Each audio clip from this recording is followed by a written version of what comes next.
ये प्रश्न हर किसी के मन में होता है, परंतु बहुत कम लोगों को ही इसके बारे में पता है, क्योंकि यह एक गुप्त रहस्य है जिसको केवल अधिकारी जन ही जान पाए हैं। भांडीर वन ब्रज के 137 प्राचीन वनों में से एक है। मथुरा से करीब 30 किलोमीटर दूर माठ के गांव छाहरी के समीप यमुना किनारे भांडीर वन है। करीब 6 एकड़ परिधि में फैले इस वन में कदम, खंडहार, हींस आदि के प्राचीन वृक्ष हैं। जंगली जीवन में मोर, कौवा, कबूतर और क्षेत्र के अन्य छोटे पक्षी शामिल हैं। भांडीर वन की सबसे बड़ी विशेषता यह है कि यहाँ श्री राधा कृष्ण की एक अनुपम मूर्ति विराजमान है। यह मूर्ति खास इसलिए है क्योंकि पूरे विश्व में केवल यही एकमात्र मूर्ति है जिसमें श्री कृष्ण श्री राधा के मांग में सिंदूर लगाते हुए देखे जाते हैं।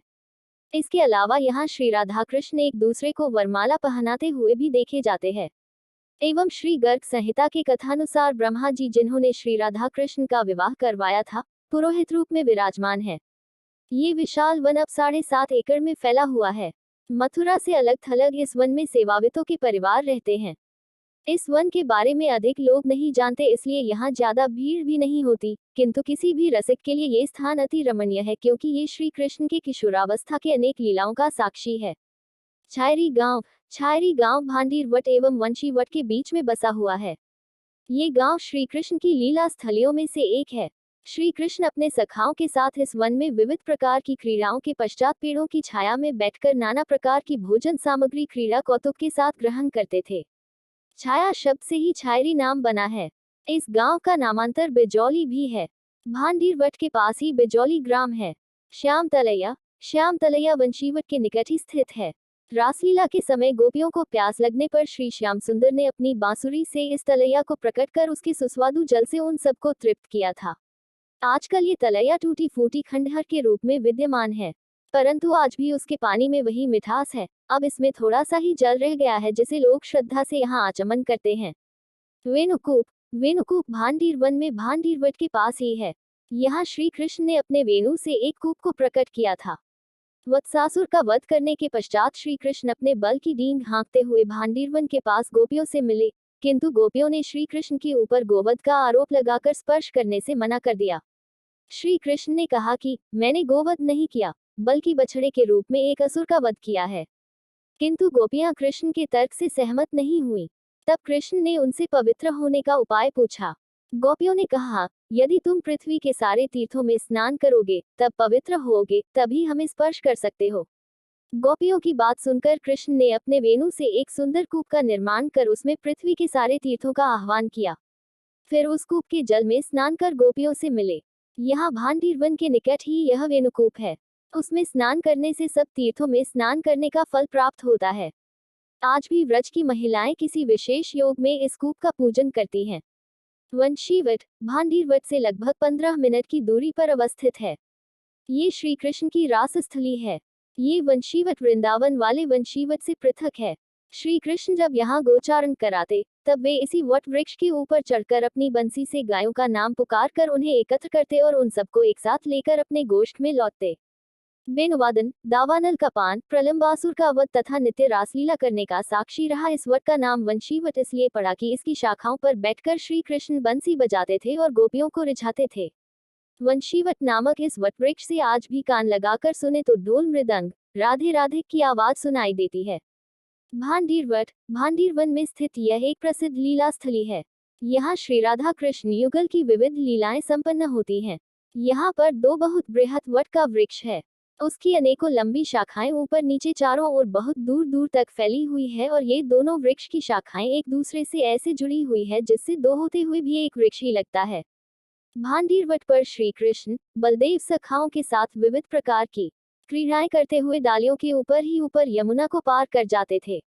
इस वट वृक्ष की विस्तृत शाखाओं पर शुकसारी, मयूरी, कोयले, पपीहे सदा सर्वदा चहकते रहते थे तथा इसके फलों से तृप्त रहते थे।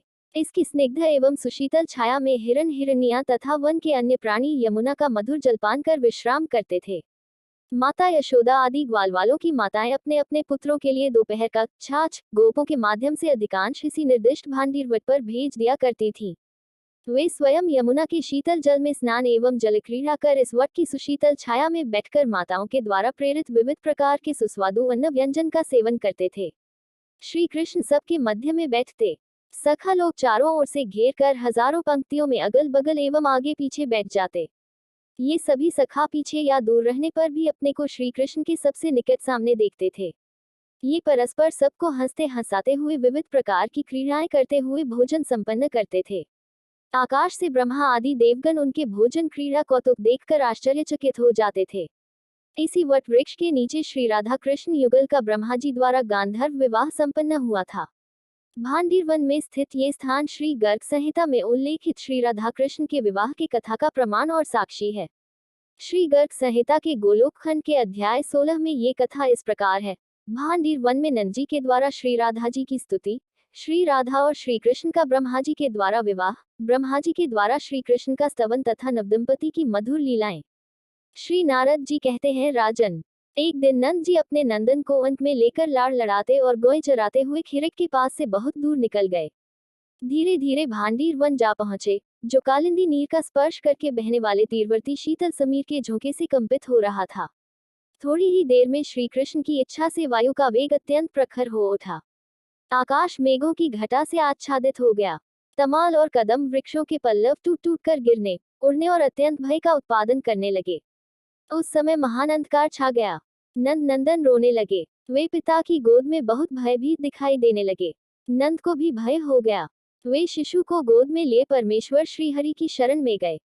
उसी क्षण करोड़ों सूर्यों के समूह की सी दिव्य दीप्ति उदित हुई, जो संपूर्ण दिशाओं में व्याप्त थी। वह क्रमशः निकट आती सी जान पड़ी। उस दीप्ति राशि के भीतर 9 नंदों के राजा ने वृषभानु नंदिनी श्री राधा को देखा।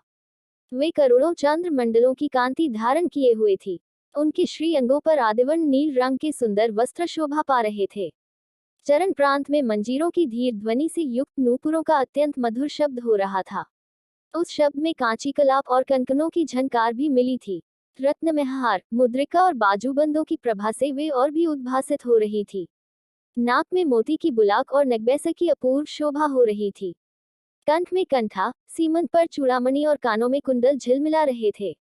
श्री राधा के दिव्य तेज अभिभूत हो नंद ने तत्काल उनके सामने मस्तक झुकाया और हाथ जोड़कर कहा, राधे, ये साक्षात पुरुषोत्तम है और तुम इनकी मुख्य प्राणवल्लभा हो। ये गुप्त रहस्य मैं गर्गजी के मुख से सुनकर जानता हूँ। राधे, अपने प्राणनाथ को मेरे अंक से ले लो। ये बादलों की गर्जना से डर गए हैं। इन्होंने लीलावश यहाँ प्रकृति के गुणों को स्वीकार किया है, इसलिए इनके विषय में इस प्रकार भयभीत होने की बात कही गई है। देवी, मैं तुम्हें नमस्कार करता हूँ। तुम इस भूतल पर मेरी यथेष्ट रक्षा करो। तुमने कृपा करके ही मुझे दर्शन दिया है। वास्तव में तो तुम सब लोगों के लिए दुर्लभ हो। श्री राधा ने कहा, नंद जी, तुम ठीक कहते हो। मेरा दर्शन दुर्लभ ही है। आज तुम्हारे भक्ति भाव से प्रसन्न होकर ही मैंने तुम्हें दर्शन दिया है। श्री नंद बोले, देवी, यदि वास्तव में तुम मुझ पर प्रसन्न हो तो तुम दोनों प्रिया प्रियतम के चरणारविंदों में मेरी सुदृढ़ भक्ति बनी रहे। साथ ही तुम्हारी भक्ति से भरपूर साधु संतों का संग मुझे सदा मिलता रहे। प्रत्येक युग में उन संत महात्माओं के चरणों में मेरा प्रेम बना रहे। श्री नारद जी कहते हैं, राजन, तब तथास्तु कहकर श्री राधा ने नंद जी को गोद से अपने प्राणनाथ को दोनों हाथों में ले लिया। फिर जब नंदराया जी उन्हें प्रणाम करके वहां से चले गए, तब श्री राधिका जी भांडीर वन में गईं। पहले गोलोकधाम से जो पृथ्वी देवी इस भूतल पर उतरी थी, वे उस समय अपना दिव्य रूप धारण करके प्रकट हुई। उक्त धाम में जिस तरह पद्मराग मणि से जटित सुवर्णमयी भूमि शोभा पाती है, उसी तरह इस भूतल पर भी व्रजमंडल में उस दिव्य भूमि का तत्क्षण अपने संपूर्ण रूप से आविर्भाव हो गया। वृंदावन काम पूरक दिव्य वृक्षों के साथ अपन दिव्य रूप धारण करके शोभा पाने लगा। कलिंद नंदिनी यमुना भी तट पर सुवर्ण निर्मित प्रासादी तथा सुंदर रत्नमय सोपानों से संपन्न हो गई। गोवर्धन पर्वत रत्नमयी शिलाओं से परिपूर्ण हो गया।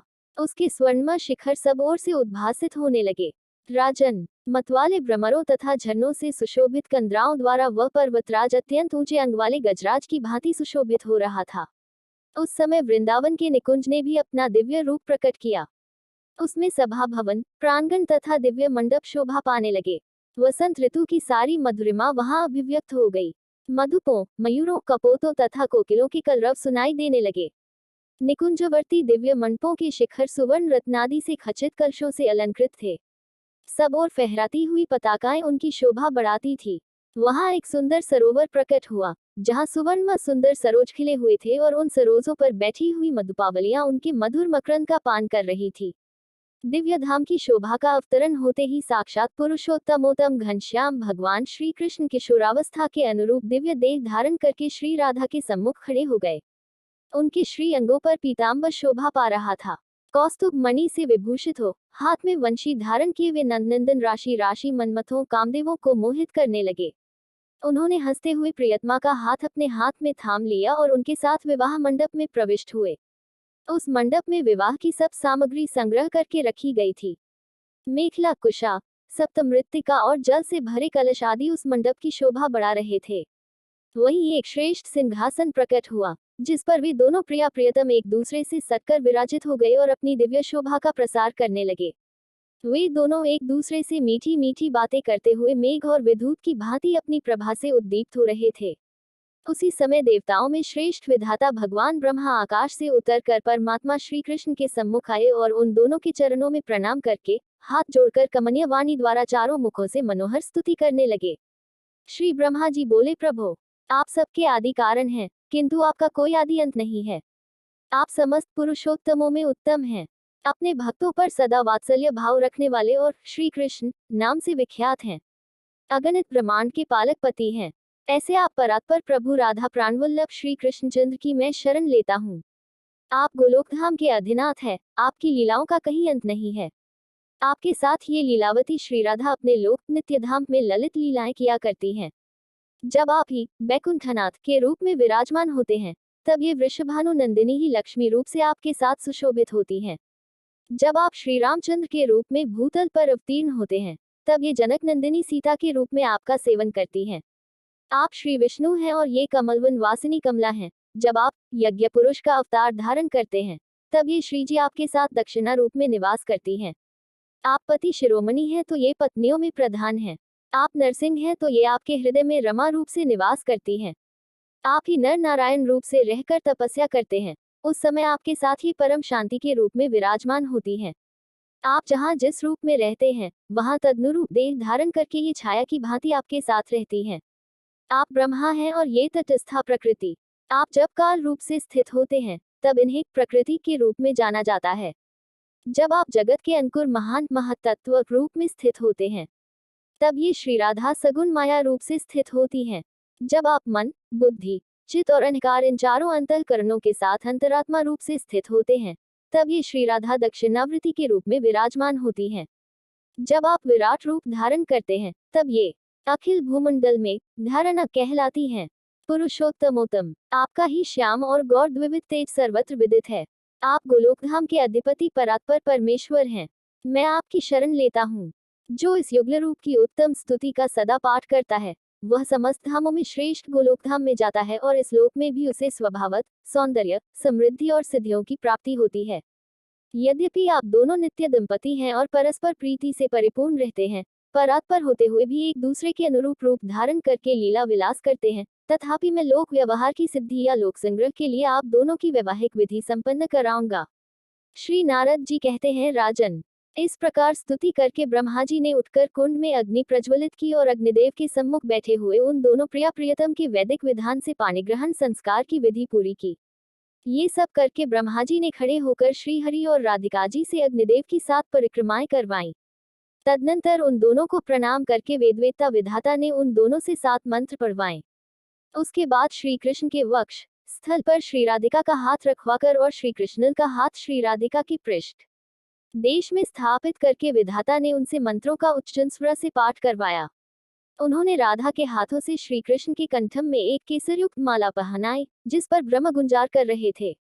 इसी तरह श्री कृष्ण जी के हाथों से भी वृषभानु नंदिनी के गले में माला पहनवा कर वेदज्ञ ब्रह्मा जी ने उन दोनों से अग्निदेव को प्रणाम करवाया और सुंदर सिंहासन पर इन अभिनव दंपति को बैठाया। वे दोनों हाथ जोड़े मौन रहे। पितामह ने उन दोनों से 5 मंत्र पढ़वाए और जैसे पिता अपनी पुत्री का सुयोग्यम वर के हाथ में दान करता है, उसी प्रकार उन्होंने श्री राधा को श्री कृष्णा के हाथ में सौंप दिया। राजन, उस समय देवताओं ने फूल बरसाए और विद्याधरियों के साथ देवांगनाओं ने नृत्य किया। गंधर्वों, विद्याधरों, चारणों और किन्नरों ने मधुर स्वर से श्री कृष्ण के लिए सुमंगल गान किया। मृदंग, वीणा, मूर्छंग, वेणु, शंख, नगार, दुंदुसभी तथा करताल आदि बाजे बजने लगे तथा आकाश में खड़े हुए श्रेष्ठ देवताओं ने मंगल शब्द का उच्च स्वर से उच्चारण करते हुए बारंबार जय जयकार किया। उस अवसर पर श्रीहरि ने विधाता से कहा, ब्रह्मन, आप अपनी इच्छा के अनुसार दक्षिणा बताइए। तब ब्रह्मा जी ने श्रीहरि से इस प्रकार कहा, प्रभो, मुझे अपने युगल चरणों की भक्ति ही दक्षिणा के रूप में प्रदान कीजिए। श्रीहरि ने तथास्तु कहकर उन्हें अभीष्टज वरदान दे दिया। तब ब्रह्मा जी ने श्री राधिका के मंगलमय युगल चरणारविंदों को दोनों हाथों और मस्तरक से बारंबार प्रणाम करके अपने धाम को प्रस्थापन किया। उस समय प्रणाम करके जाते हुए ब्रह्मा जी के मन में अत्यंत हर्षोल्लास छा रहा था। तदंतखर निकुंज भवन में प्रियतमा द्वारा अर्पित दिव्य मनोरम चतुर्विद एक अन्य परमात्मा श्रीहरि ने हंसते हंसते ग्रहण किया और श्री राधा ने भी श्री कृष्ण के हाथों से चतुर्विद अन्न ग्रहण करके उनकी दी हुई पान सुपारी भी खाए। इसके बाद श्रीहरि अपने हाथ से प्रिया का हाथ पकड़कर कुंज की ओर चले। वे दोनों मधुर आलाप करते तथा वृंदावन, यमुना तथा वन की लताओं को देखते हुए आगे बढ़ने लगे। सुंदर लता कुंजों और निकुंजों में हंसते और छिपते श्री कृष्ण को शाखा की ओट में देखकर पीछे से आती हुई श्री राधा ने उनके पीताम्बर का छोर पकड़ लिया। फिर श्री राधा भी माधव के कमलोपम हाथों से छूटकर भागी और युगल चरणों के नूपुरों की झनकार प्रकट करती हुई यमुना निकुंज में छिप गईं। जब श्रीहरि से एक हाथ की दूरी पर रह गईं, तब पुनः उठकर भाग चली। जैसे तमाल सुनहरी लता से और मेघ चपला से सुशोभित होता है तथा जैसे नीलम का महान पर्वत स्वर्णांकित कसौटी से शोभा पाता है, उसी प्रकार रमणी श्री राधा से नंदनंदन श्री कृष्ण सुशोभित हो रहे थे। रास रंगस्थली निर्जन प्रदेश में पहुंचकर श्रीहरि ने श्री राधा के साथ रास का रस लेते हुए लीला रमण किया। भ्रमरों और मयूरों कल कूजन से मुखरित लताओं वाले वृंदावन में वे दूसरे कामदेव की भांति विचर रहे थे। परमात्मा श्री कृष्ण हरि ने जहां मतवाले ब्रह्म गुंजारव करते थे, बहुत से झरने तथा सरोवर जिनकी शोभा बढ़ाते थे और जिनमें दीप्तिमती लता वल्लरियां प्रकाश फैलाती थी, गोवर्धन की उन कंदराओं में श्री राधा के साथ नृत्य किया। तत्पश्चात श्री कृष्ण ने यमुना में प्रवेश करके वृषभानु नंदिनी के साथ विहार किया। वे यमुना जल में खिले हुए लक्षदल कमल को राधा के हाथ से छीनकर भाग चले।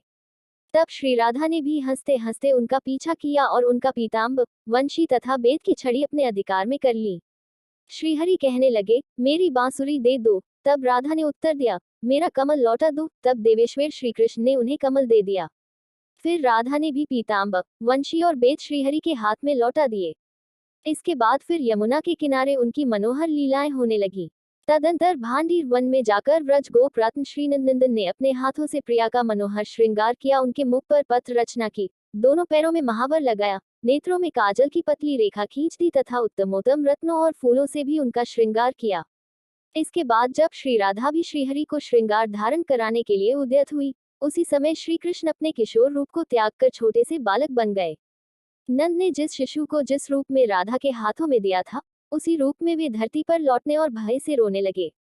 श्रीहरि को इस रूप में देखकर श्री राधिका भी तत्काल विलाप करने लगी और बोली, हरि, मुझ पर माया क्यों फैलाते हो। इस प्रकार विषादग्रस्त होकर रोती हुई श्री राधा से सहसा आकाशवाणी ने कहा, राधे, इस प्रकार सोच न करो, तुम्हारा मनोरथ कुछ काल के पश्चात पूर्ण होगा। ये सुनकर श्री राधा शिशुरूपधारी श्री कृष्ण को लेकर तुरंत व्रजराज की धर्मपत्नी यशोदा जी के घर गई और उनके हाथ में बालक को देकर बोली, आपके पतिदेव ने मार्ग में इस बालक को मुझे दे दिया था। इसी समय नंदे गृहिणी ने श्री राधा से कहा, वृषभानु नंदिनी राधे, तुम धन्य हो, क्योंकि तुमने इस समय जबकि आकाश मेघों की घटा से आच्छन्न है, वन के भीतर भयभीत हुए मेरे नन्हे से लाला की पूर्णतया रक्षा की है। यूं कहकर नंदरानी ने श्री राधा का भली भांति सत्कार किया और उनके सद्गुणों की प्रशंसा की। इससे वृषभानु नंदिनी श्री राधा को बड़ी प्रसन्नता हुई। यशोदा जी की आज्ञाले धीरे धीरे अपने घर चली गईं। राजन, इस प्रकार श्री राधा के विवाह की मंगलमयी गुप्त कथा का यहाँ वर्णन किया गया। जो लोग इसे सुनते पढ़ते अथवा सुनाते हैं, उन्हें कभी पापों का स्पर्श नहीं प्राप्त होता।